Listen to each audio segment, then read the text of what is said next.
the glacier, and we did the national, the Olsen Road, and the Norwegian Grade in the Canal Valley. And I give talks about Adolfo Camarillo. Can you turn on your there? Can you turn on your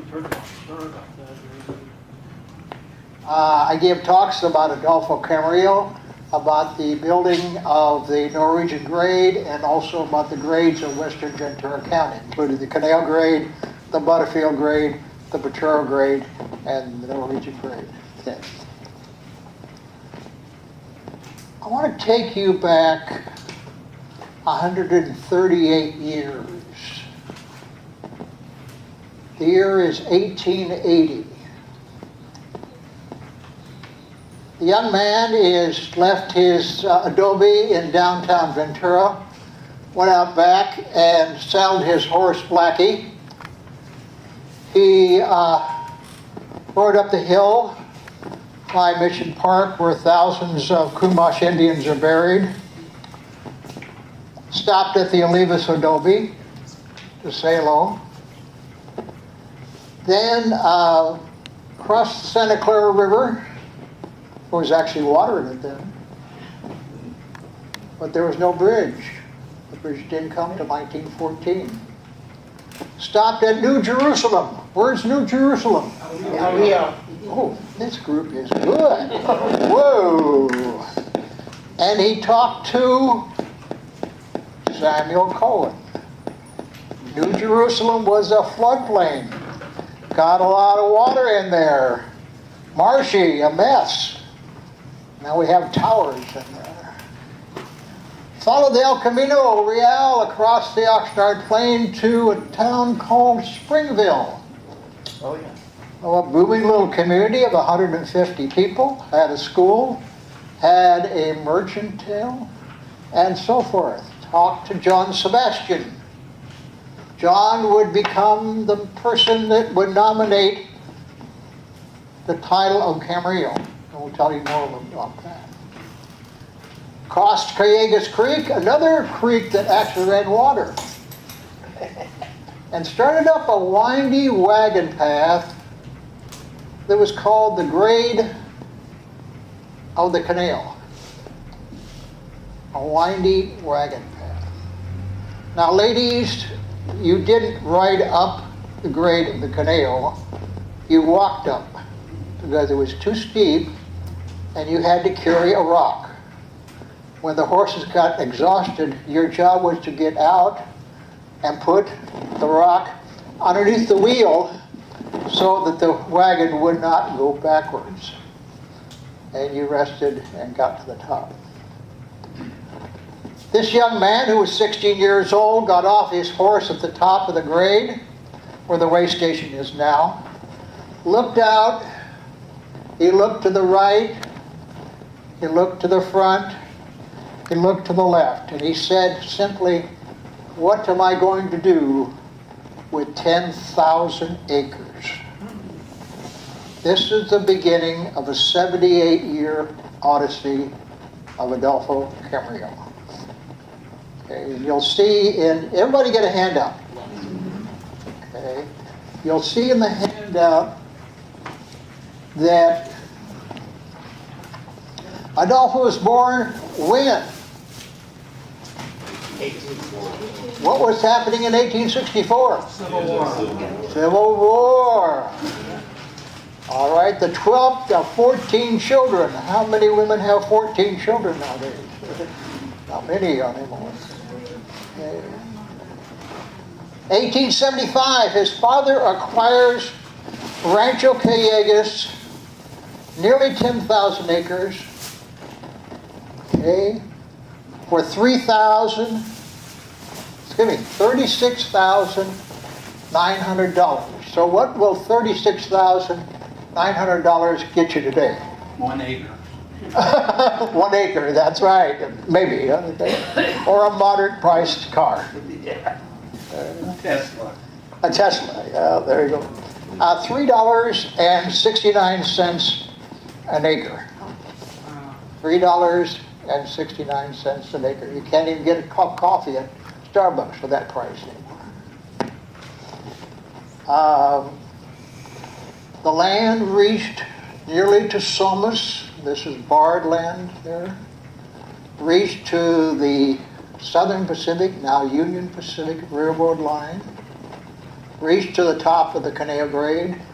Reached to Cal State University Channel Islands on the south. So all that land was the Camarillo Ranch, at that point called the Cayugas Ranch.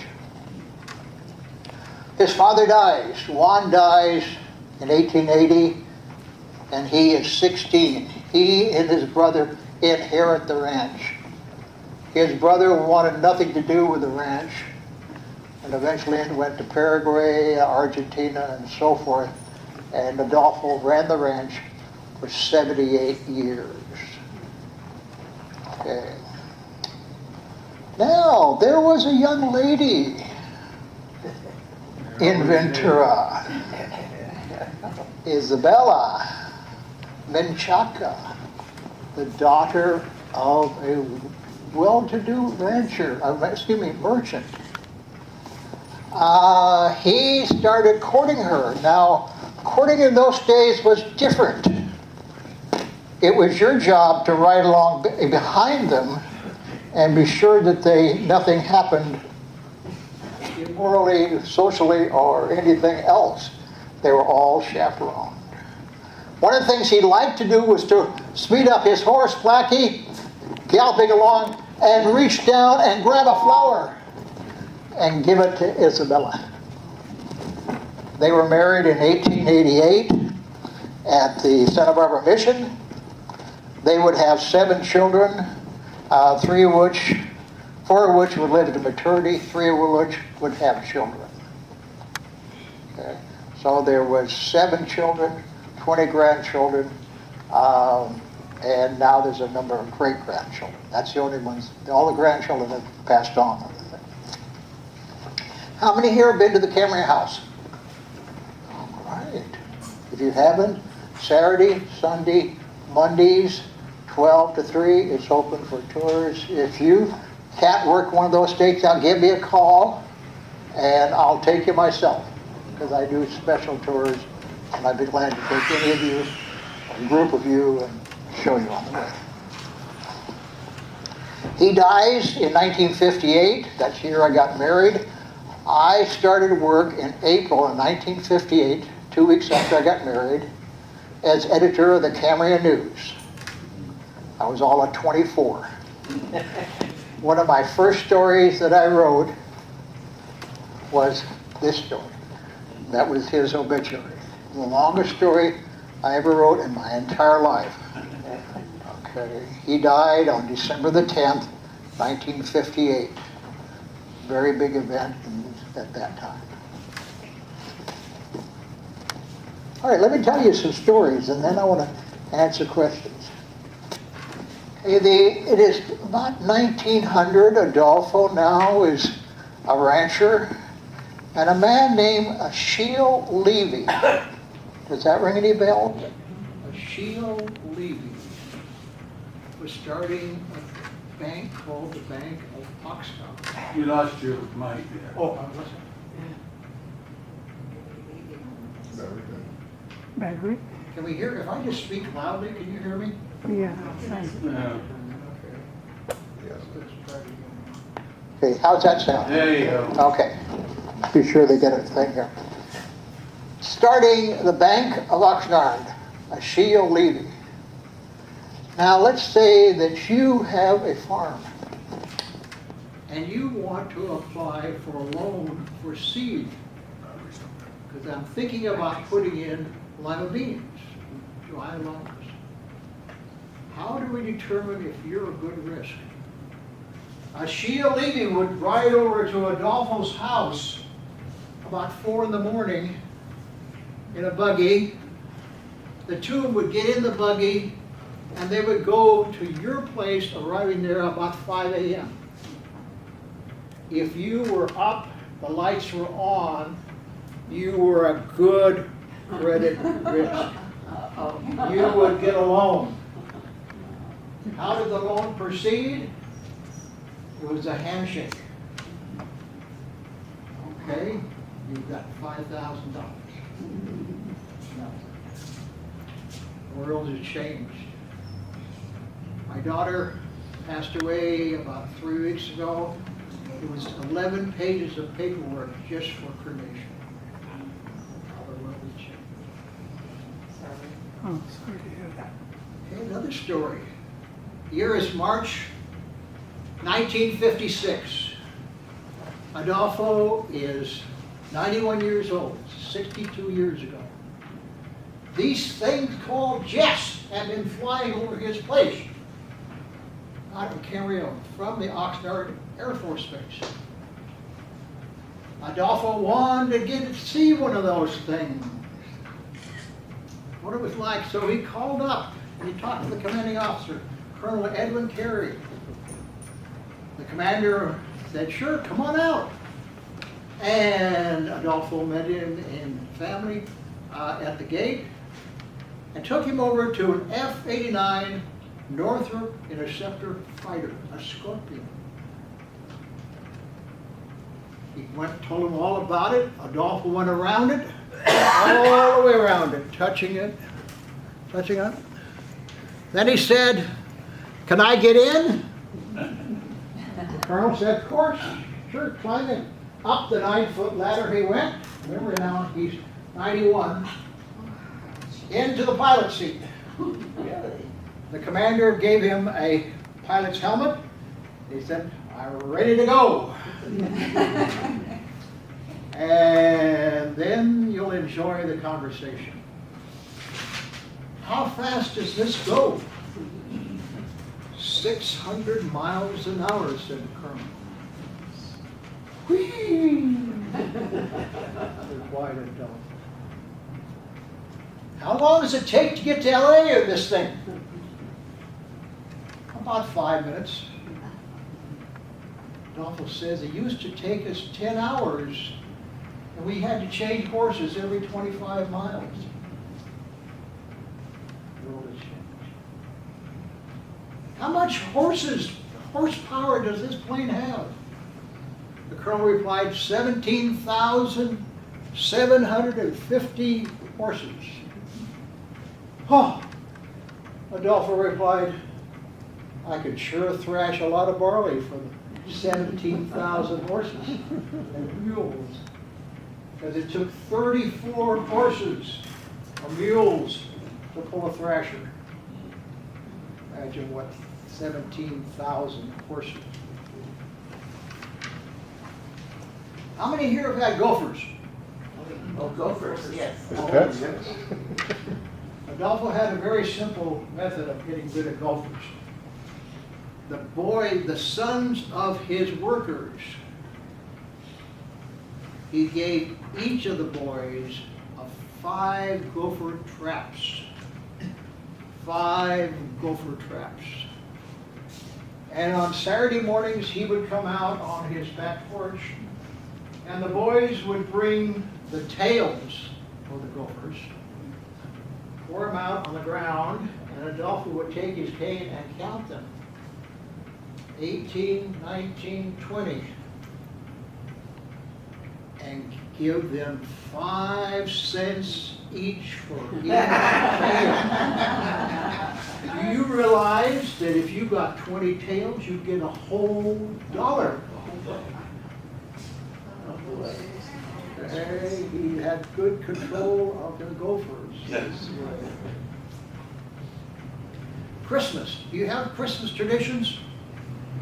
Certain things your family does. At the Camarillo house, they had 2 turkeys, and it was Adolfo's job to carve the turkeys. Then they went into the turret room. Okay, it's about 2-story turret room. And set around the Christmas tree. The Christmas tree, by the way, was decorated with cranberries and popcorn. How many have done that? Cranberries and popcorn. And we waited. And there was no conversation because we were listening. And pretty soon there were bells. And the bells were louder. and up came Santa Claus, riding on a white horse, a Camarillo white horse, with a bag of toys for the kids. Now these were special toys that Adolfo picked out himself. He wanted mechanical toys for the boys that he had to try himself out, each one. And for the girls, he had Lady Alexandra dolls, at the time considered the top of the line for dolls. And each one of them got a special toy or doll from Santa Claus. Okay. I think I can answer a lot of questions. Down at the bottom of page 1 talks about his honors, his innovations, his gifts. One thing I think is, a couple things that are really interesting. He gave 50 acres for Camarillo High School. You know where Camarillo High School is located. One of the reasons for that donation was it was a hillside and it really didn't grow good crops. But it was a great location for a high school, a great location for a football stadium, and so forth. And what is the nickname of Camarillo High School? Scorpion. And that came possibly from this visit to the Oxnard Air Force. What's the nickname? Couldn't hear what the nickname was. Scorpion. Scorpions. Okay. Scorpions. On page 2, let's talk about the white horses for a second. 1921, Adolfo goes to the California State Fair in Sacramento. He sees Sultan, a 7-year-old, all-white male. He buys Sultan for $500. He brings Sultan back to the Camarillo Ranch and begins a breeding program that is continuing today. The Camarillo white horses are a special breed. For every 4 foals, there's 1 Camarillo white horse. So there are 26 today, held mainly by grandchildren, great-grandchildren here in Ventura County. And if you come out to the Camarillo Ranch, for instance, tomorrow, we're having the 154th birthday of Adolfo tomorrow, and there'll be white horses there.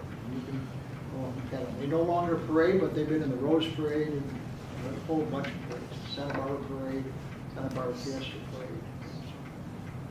But fascinating, big, 14 hands, big horse, all white, gorgeous animals. So you're welcome to come tomorrow. Huge ranch, 3,000 acres of lima beans. What was Oxnard known for in the early days? Sugar beets. Barley. Beans. Barley, right. Barley before sugar beets. What was the top crop in Ventura County in 1898? Top crop. I think it's barley.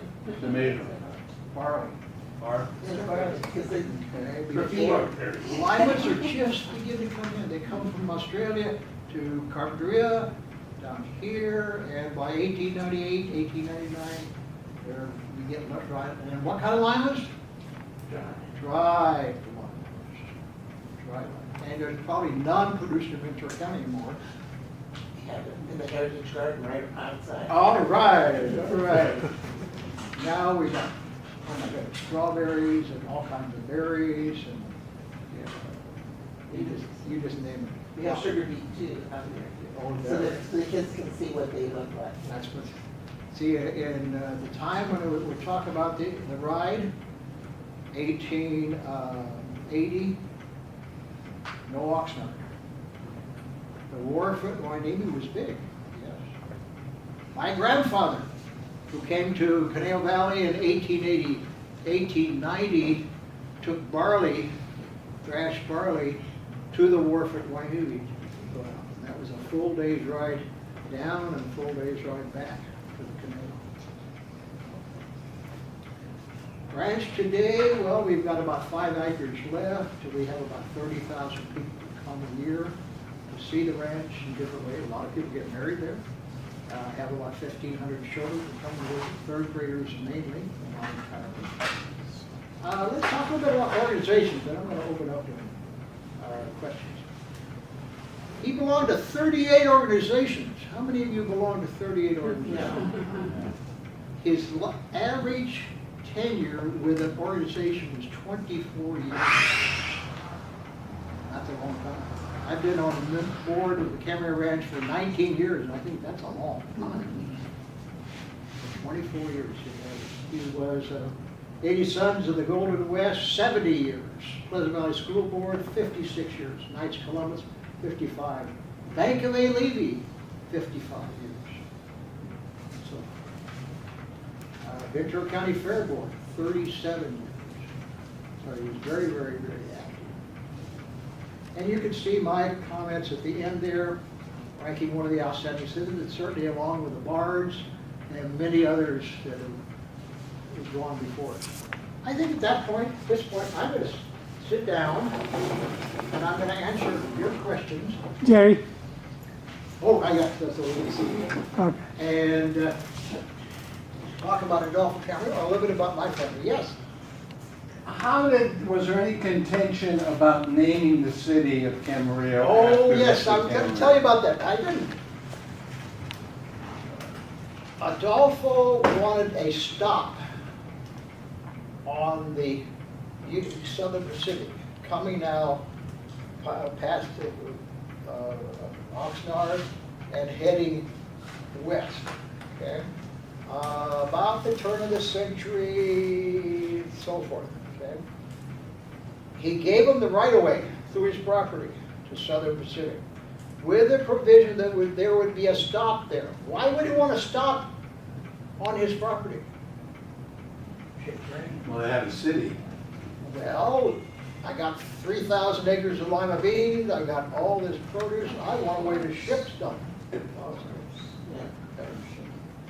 question was, what are we going to call this stop? Springfield. Well, Springfield would have just assumed that there would have been no stop there, obviously. Okay.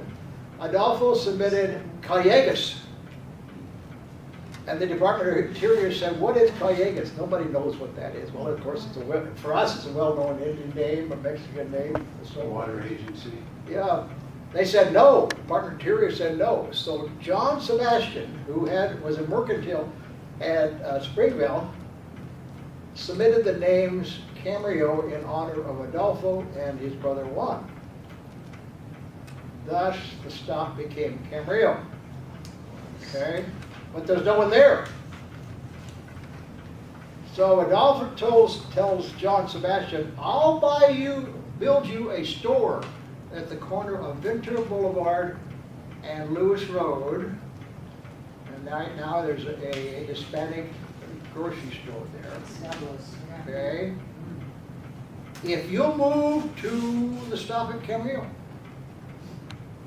That was the beginning of Camarillo and the beginning of the end for Springville.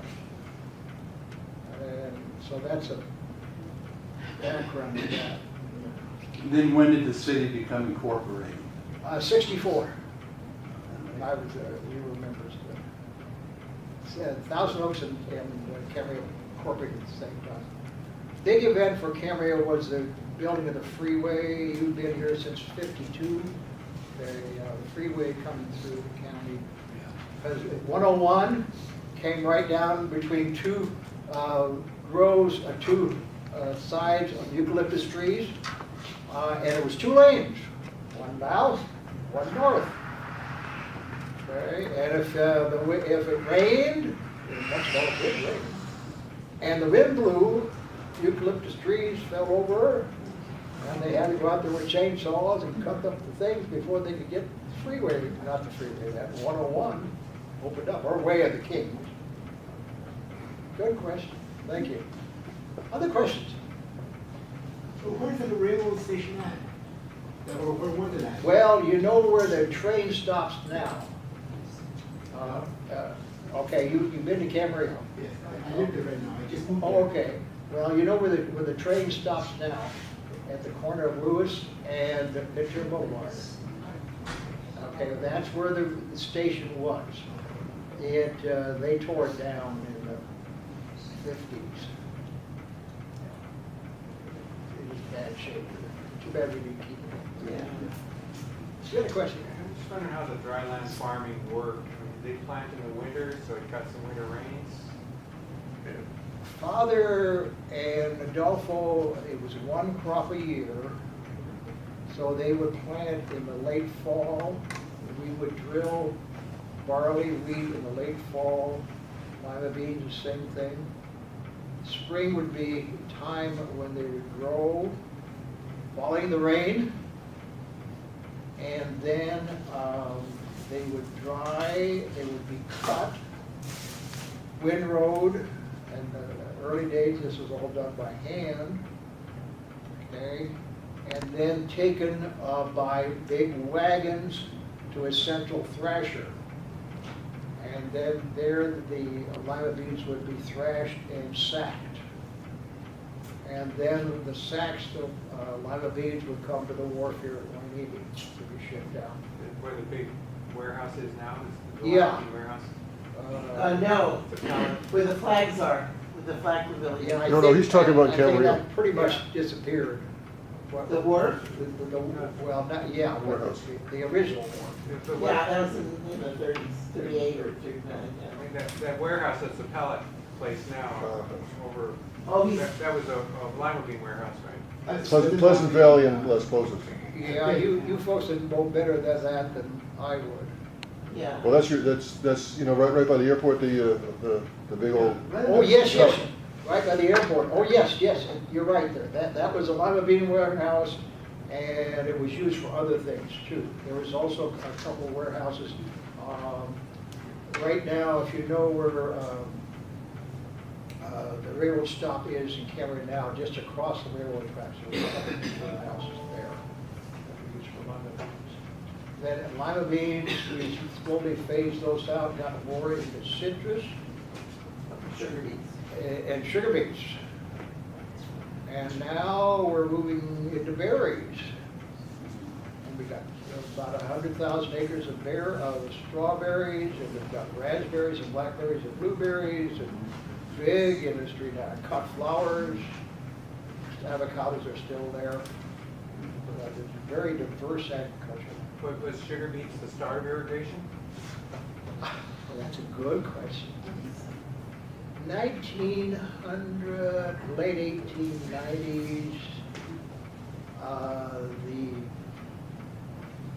Dailies and Adolfo about the same time hand dug wells. They got water at 8 feet. You know where the water level is now? Probably 1,000. Oh, no, they dug the wells to 15 feet, and the water level was at 8 feet. Pumps were beginning to come in, and so they were pumping that. Originally, Adolfo diverted water from Callegas Creek, which ran the year round. Now it doesn't run hardly at all. It didn't run at all last winter, even though we got 7 inches of rain. Into lima beans. And then, see, he replaced a number of lima beans with walnuts. Everything from the Camarillo house clear to the railroad track was all walnuts. This would be early 1900s. Camarillo house was built in 1890 as a present to Isabella. Gorgeous house, 3 stories. Redwood, right? Redwood. They came in through the wharf. Yeah. They clear cut the whole Santa Cruz Mountains of the redwood. All of that redwood there that you see today is all second growth. And it ran into the Faulkner home, many of the older homes are redwood. Pretty good stuff, but when you're 128 years old, like the Camarillo house, you get old. We got a lot of preservation work to do. How many head of cattle do we have preceding barley? That's a good question. Do you know why Juan Adolfo got that property, there were sisters. And when Juan Sr. died, the sisters got homes on California Street. Now, wouldn't that be much more desirable to be out, instead of some godforsaken cattle country out in the middle of nowhere? And so that's when Adolfo said, what am I going to do with 10,000 acres? It was cattle. Never been farmed. And the cattle was run on it. Why did they run cattle? No water. Our water was scarce. The water was scarce, yes. But what was the product from the cattle? that they Hides, wanted? leather, Leather candle and wax, Tallow. tallow. Tallow for what? Candles. Candle. Leather for what? Harness. You got Adolfo had 100 horses and mules before the coming of tractors. 100. Think of the tack that would take for 100. Then this doesn't count the white horses. how did he feed them? He had, let's see, I've got it here. He had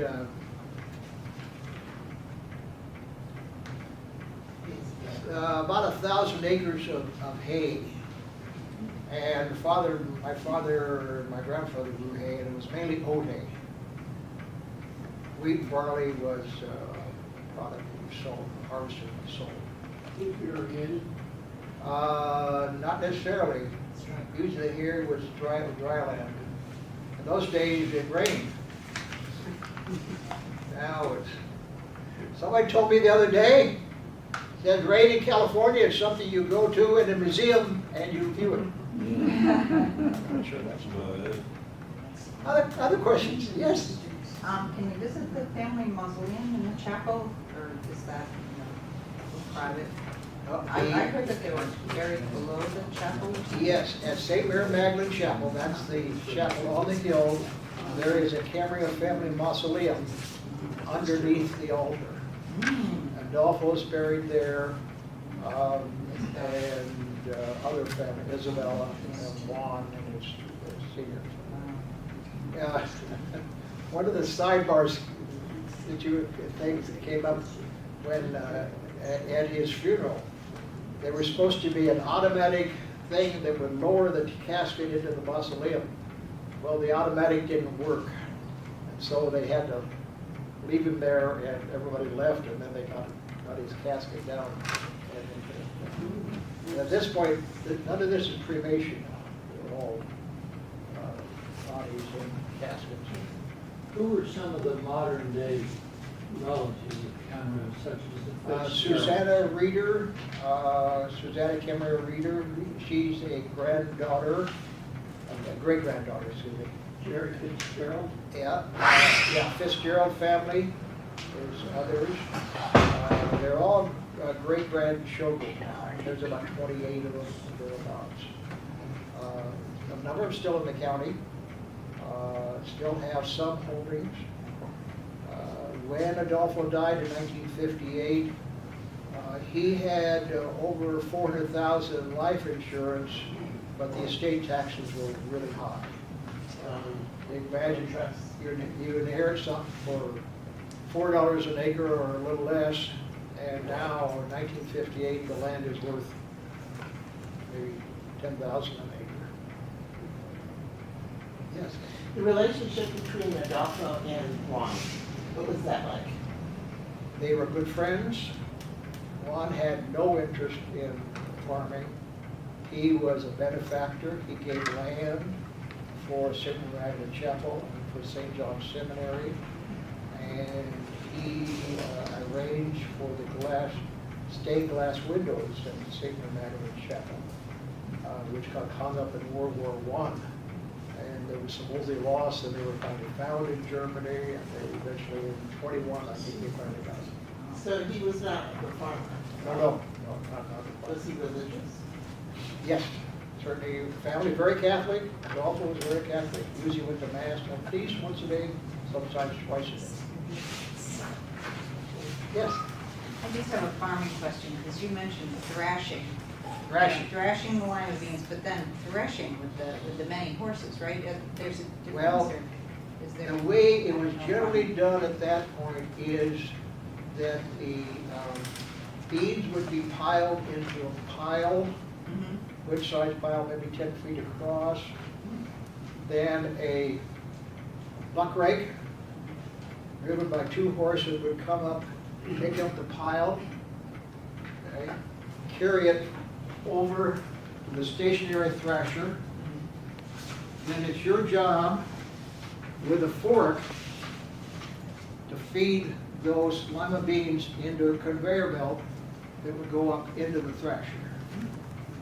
The person up on top would be sacking lima beans. The person out back would be clearing the lima bean shreddings, and they were generally used as fertilizer to go back in the ground. They are also used for the horses, because it made great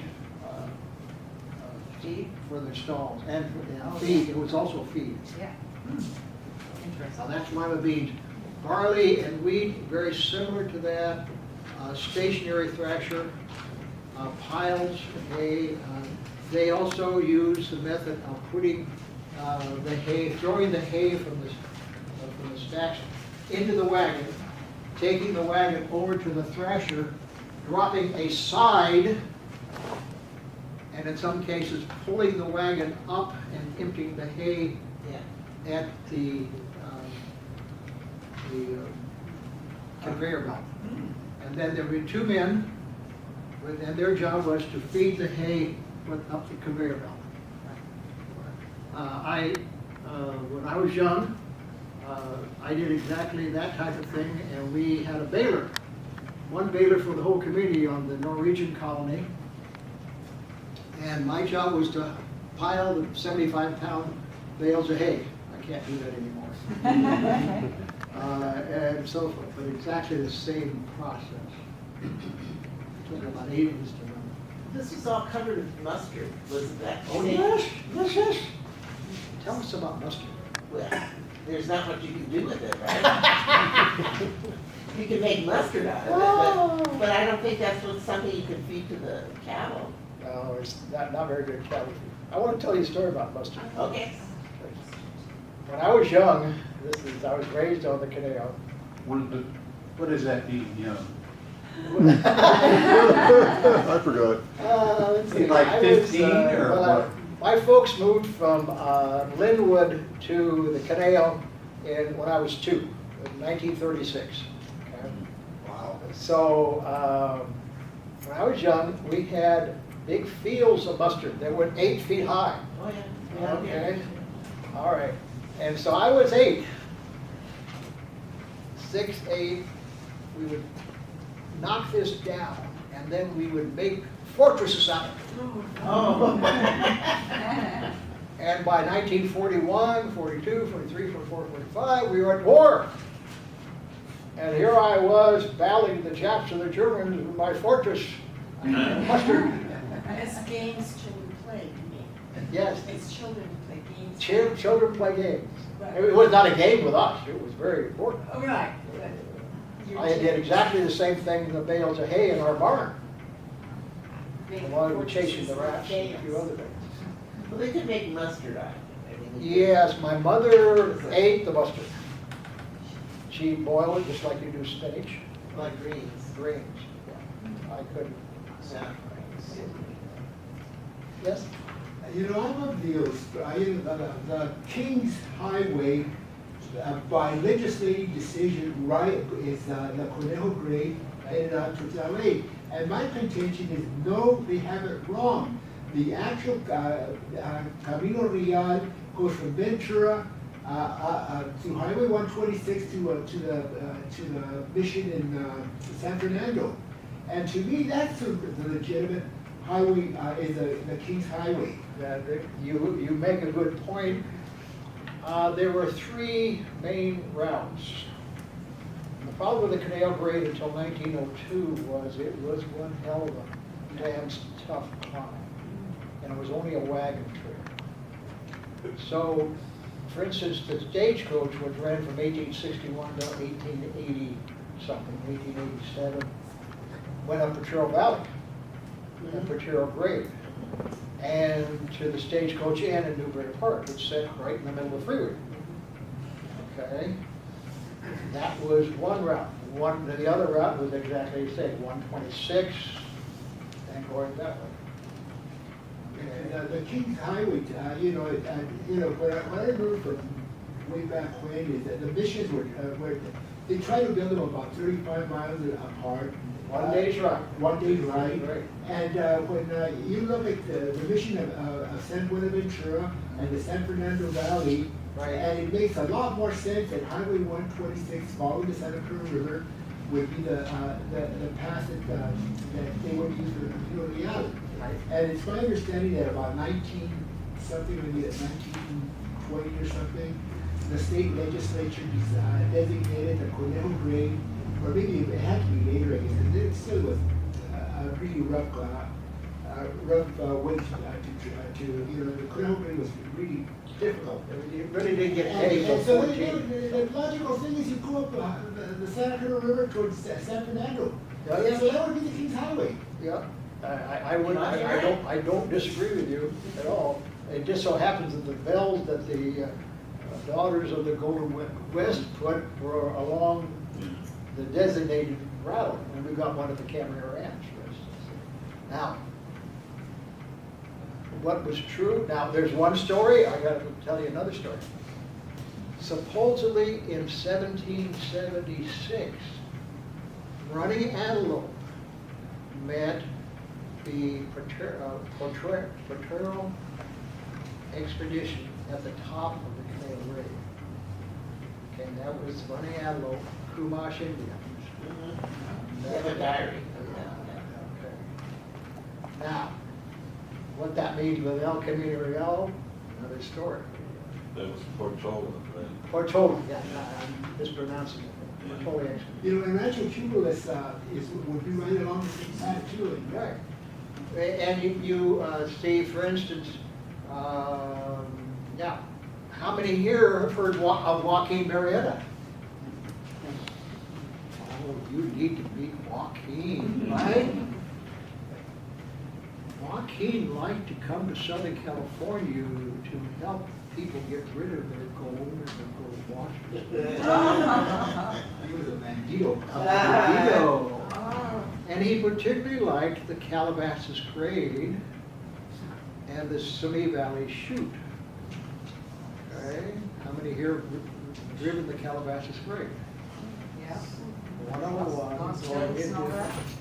okay, you got that windy road and you're going 73 miles an hour. Okay, now you're in a stagecoach and you're going 6 miles an hour. And Joaquin walks out with his sawed-off shotgun and so forth. Okay. The other is the Simi Valley.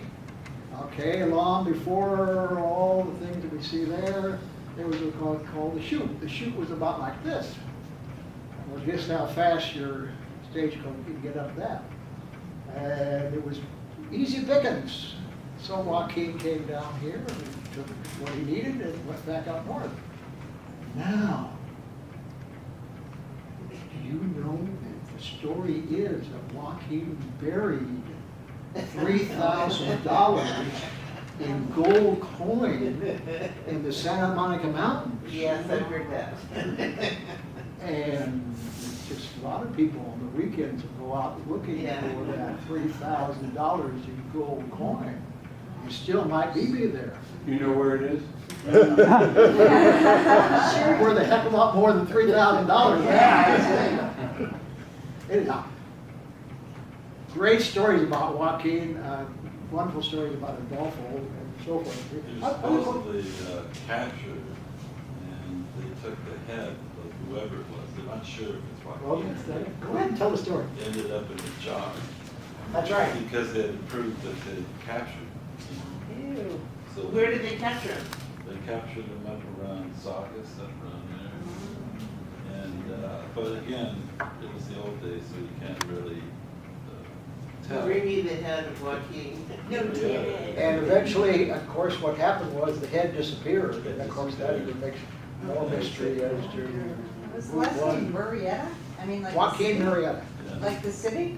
They, Well, yeah, Springs, probably. Maria Springs. But he was a well-known bandit. There certainly were many others, but he was one of them. But he loved this area, Calabasas Grade, and the shoot at Simi Valley. That is past. suckers. Easy pickers. Yes. Okay, I'm sorry I came in late, if you covered this, let me know. A couple items. One is, did the I'm sorry, people who created the missions, they brought the mustard seed, right? And put it between the missions so that you could follow the Camino Real, right? Is that sort of I correct? never heard that. I You have never not heard heard that? that. I heard that they It's true. dropped the mustard That's how they seed, marked the trip. and that made it Yeah, that's- So they Golden Road. just sowed the seeds, and Well, they'd be thanks able a to lot. tell the trail. Well, it's a long That time. could be true. Mustard now is very Goes all interesting over the because coast. the mustard grows even in 7 inches of rain. If you look around, it's a late bloomer, April, May, June. Yeah. And it's all over.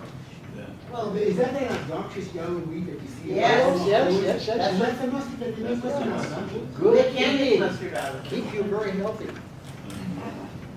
I was just, yeah. Okay, and another point, I lived in Malibu for 26 years, and my backyard was all mustard when I first moved there. Okay. And I heard, that people would try to come down the coast, and that, what is it, there's a dairy named after, this rancher had a ranch there, and she beat them with a shotgun or something. It's named after that, oh Well, gosh. in this instance, Adolfo had a dairy. Trancas? Ringe. Oh, yeah. Ridge. And, Okay, good. the Ringe. At one point, Ventura County had 40 dairies. Oh my gosh. Now we have 0.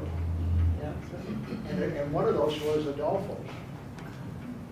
Those of you know the background of the Ador Farms, right? Ador, that's the name. Ador, That's, okay. yeah. It was Adolfo spelled sold the backwards. Adamson family 500 acres, and you know where it is now. Wait, who sold the Adamson? Adolfo was part of the Camarillo Ranch. Okay. And he sold it to it because it was all sandy and not good farming at all. And that was the only property he ever sold. Down in the Malibu. Yeah, and this is a Sold Pleasant it to Valley Ridge. Road, when you all go the out way to- between 101 and Lewis Road. If you go by there, it's the entrance to the Canal Mountain Park, really there. You'll see on the buildings, it'll say Adolfo Farms. And they had, oh my goodness, the rest had 500 cattle or more, 500 cows. That's where you went. Yeah, very, It was very big. roads. Then Chase Brothers was also on the auction of plenty. Yes? When do these stop operations up there in Camarillo? Gerry?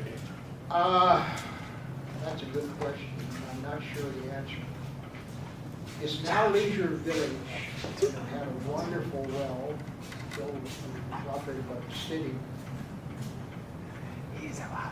It was stopped on either, I would guess 40s, 50s. I don't think it was profitable. Chase Brothers and Ador Farms were big at that time. When we first came to Cameron in '58, we could get Chase Brothers home delivered milk in bottles. They had a drive-through, Oh, yes, right, on, what, the Rice Road? Rice. Rice and Fifth Street. Oh, nice. We used that. You know, Ador Farm now is owned by the Boscovich family. oh, is that right? They've been big in, right there in the industrial area of Boxer, you had the big Yeah, complex. they have a big agriculture operation. Yes, and so Boscovich. You can imagine what that land, that is really fertile land when you take all the cows. Cow manure is what they call hot. That and chicken manure, chicken's a little bit hotter. Other questions? Did he, as well known as you said, he wasn't looking at all the, anybody want him to run for office, Congress, or any talk like that? any interest on his part? I'm sure there was. He never got into politics.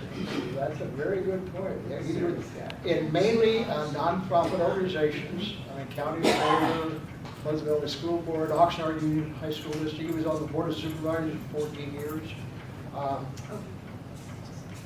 Never beyond being Board of Supervisors. Yeah, well, that's the one I thought. Yeah, that was, and he never ran for anything higher than that. During the latter part of his life, especially from his 40s on, he was very well known, very well respected. And very much an innovator. First walk-in refrigerator in Ventura County, first telephone in Canada, one of the first cars in Canada. He saw the indoor refrigerator, and again, the Sacramento State Fair, said, I want one of those. So it's inside the Camarillo house. It is big enough to hang a beef inside. And you have doors that you open up, and you can just reach in there and cut off a ham, or not a ham, but a shank or whatever. And it still works. 128 years later. You know, a couple of asides, my dad was a member of the Knights of Columbus here in Oxford for years and years, and he knew Adolfo personally. They would sometimes meet at the barbershop on Oxnard Boulevard. They'd both be getting haircuts at the same time. And another story, the family He came to Oxnard to get chickens and things like that he didn't raise. He always wanted to take them home to Natalie to cook them for him. And I remember as a kid, my family had a produce company here in Oxnard. And I remember going to Simon Cohen's warehouse there in Del Rio by the railroad tracks. And I met the guy. I remember him. You know, I delivered potatoes and beans to his. And that was the stop. And it was the Yeah. swamplands. Yeah. Now we got 20-story towers. In fact, they're talking about building another one. I'm not sure if they're going to build another one. Is that right where those tall buildings are? Yeah, well, you know where McDonald's is? It's on the other side of the freeway. The intersection of Vineyard? Vineyard and outside Boulevard, the freeway. Yeah, right. It's real close there. Right, I did. You had another question? It's just the cattle that Camarillo raised. Meat was a byproduct then? They really wanted the leather more? Really, I don't think that he did not have a lot of cattle. He moved pretty quickly into lima beans and walnuts and citrus. Yeah. Moved away from cattle. What was happening was the cattle industry for this area was slowly going away, and they'd go into barley, and then into dry limas, and then to sugar beets, things like that, versus raising cattle, on land cattle. But you said you needed it for the leather and the Yeah, strapping. originally for the leather. For instance, the ships would come into Monterey. They would load up with hides. The main load was hides and barrels of tallow. That's why the cattle were raised and killed. The meat was thrown away until what happened? Refrigeration. Petroleum. Oil. Okay, yes. What happened in 1849? Gold rush. And who were the gold rush seekers? 49. Gringos. What do gringos eat? Beef. Beef. So they drove herds from Ventura County up there, number one, because they were having drought problems, but for the gringos to eat beef. Along with the hides. From the East Coast or from? No, from the gold Ventura rush? County, they would drive them San Francisco. both Sierras, both 395, and the purpose was, number one, to feed them, lower branches of the Sierras, and also food for the gringos. Where did the gringos come Everybody They came from all over the country, not so much around here. Why, Just what Sutter's were, Mill. what were the wagon trains doing? Northern California. They're coming here. They're feeding them. Yeah, and they were coming here. I read a book just recently, and here at the wagon train, 50 wagons, and 30 of them, the rider comes riding up. He says, it was cold in California. It's all over the place. All you have to do is pick it up. Yeah, 30 of the wagons left They the came train over- and went south. They came from South America, they came from Europe. And we have the Donner Party, we have That didn't work out 40, so well. 80, so forth. And so you go over there now at 70 miles an hour. Stop your car, get out and walk where the Donner Party walked. And that's, think of 20-foot snow. Anyhow. Other questions? Yes? You were talking about his brother Juan. Did he stay in this area? Did you say? And was he He spent successful in a good part of the time traveling in Paraguay and Argentina. He was part owner of a cattle ranch down there. Did not raise the cattle himself, but traveled in Europe extensively. When he came home, Adolfo always had a huge party. It would be 500 people come out for a barbecue. So it wasn't a falling out, he just Oh, no, said no, he no. didn't know what he wanted to do. Very, very good relationship, but just two different types of people. Yeah.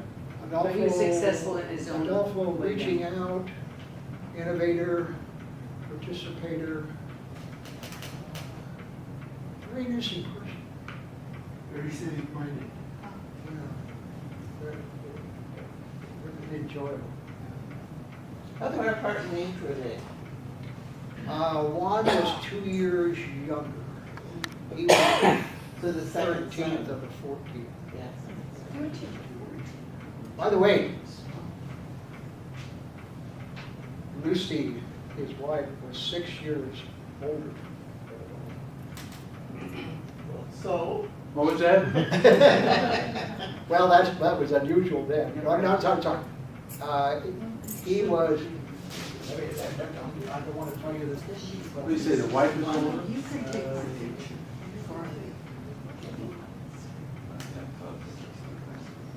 I don't have it here. She was 3 years. And she put on her marriage certificate that she was only a year older. Oh. That's Those days, you wrong. know, who checks on you? I probably threw it out too. So? Tell me. Other questions? Yes. You mentioned that Adolfo's father had a ranch. Going back to the grandfather and the great-grandfather and the great-great-grandfather, was any of that a land grant that they may have gotten from Yes. the Mexican government? They, Spain. going into the 1870s, it was part of the land grant was to the Rodriguez family, Rancho Callejas. It went through a lot of legal battles in the 1870s up to about 1875 as to who it belongs to. And do the Rodriguez family have a right to sell this land or not? And do the gringos who are now living on it, setting on it, homesteading on it, have a right to? And basically, by 1875, the titles pretty much cleared up. And this is where Scott, we were talking about Scott earlier, the land developer or whatever it's called. he's a flipper. Flipper, he was a flipper. Speculator. Everybody knows what a flipper is. By 1875, the land titles had cleared, and his father, Juan Sr., I call him Juan Sr., sold land on the Ohio Valley and bought Rancho Callejas. Now, we believe that the Camarillo family originally came with the, Portola expedition. And the purpose of that was to colonize, especially Baja California, but with the missions to colonize. So it was Mexican land grant. Yeah. Rodriguez, didn't they live in Santa Barbara?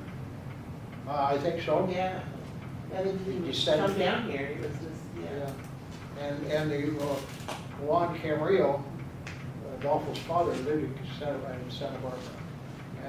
And his father was part of the first committee, if that's not the right word, for the county of Ventura before it was a county. You know, so we were part of Santa Oh, Barbara I County see, yeah. until the 75s. Yeah, yeah.